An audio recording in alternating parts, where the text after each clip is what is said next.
I-try natin i-scan Asia Suzuki. Yan. Try again. Alin vehicle? Ayaw. Lambaro? Lambar, oh. Nawala siya. Lagi, I will check.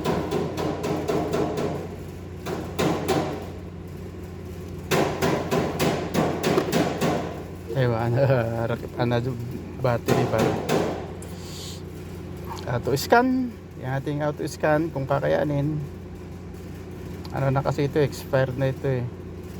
Kailangan ito ma-update kasi hindi updated eh.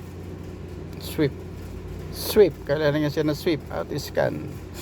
So yan, pinakita na agad pula.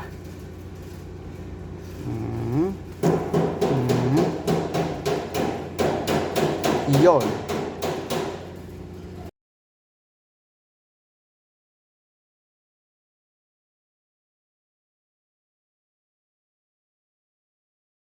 Bakit na?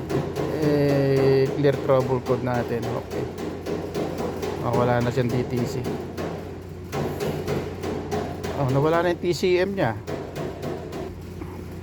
Nawala yung fault. Tingnan natin. Yun na. Para nawala yung fault niya. Start. Huwag kang babalik. Nawala yung ilaw Drive. Manual. Nag number 2 na siya. Yun. Close mo. Para check. Okay mukhang na-clear yung code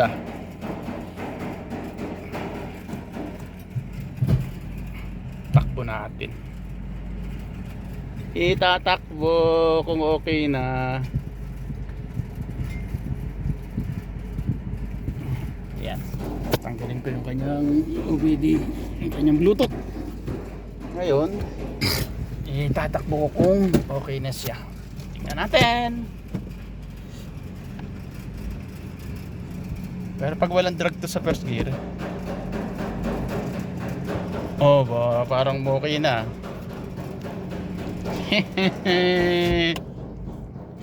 Na-clear code, nag-reset, okay Parang okay siya. Sana okay na. Nakakaya pa rin kahit hindi updated yung scanner. Yan. Labas tayo sa workshop. Yun.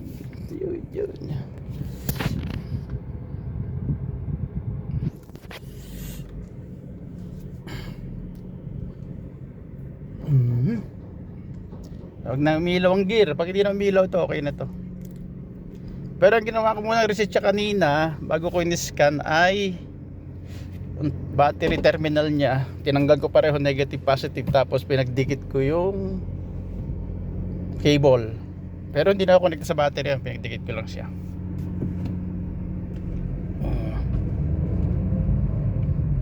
Yo, nag-shift na siya.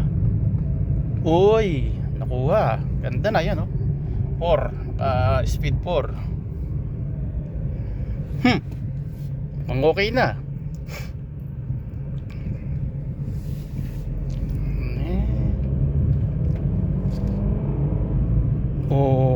Ganda na ng shift niya.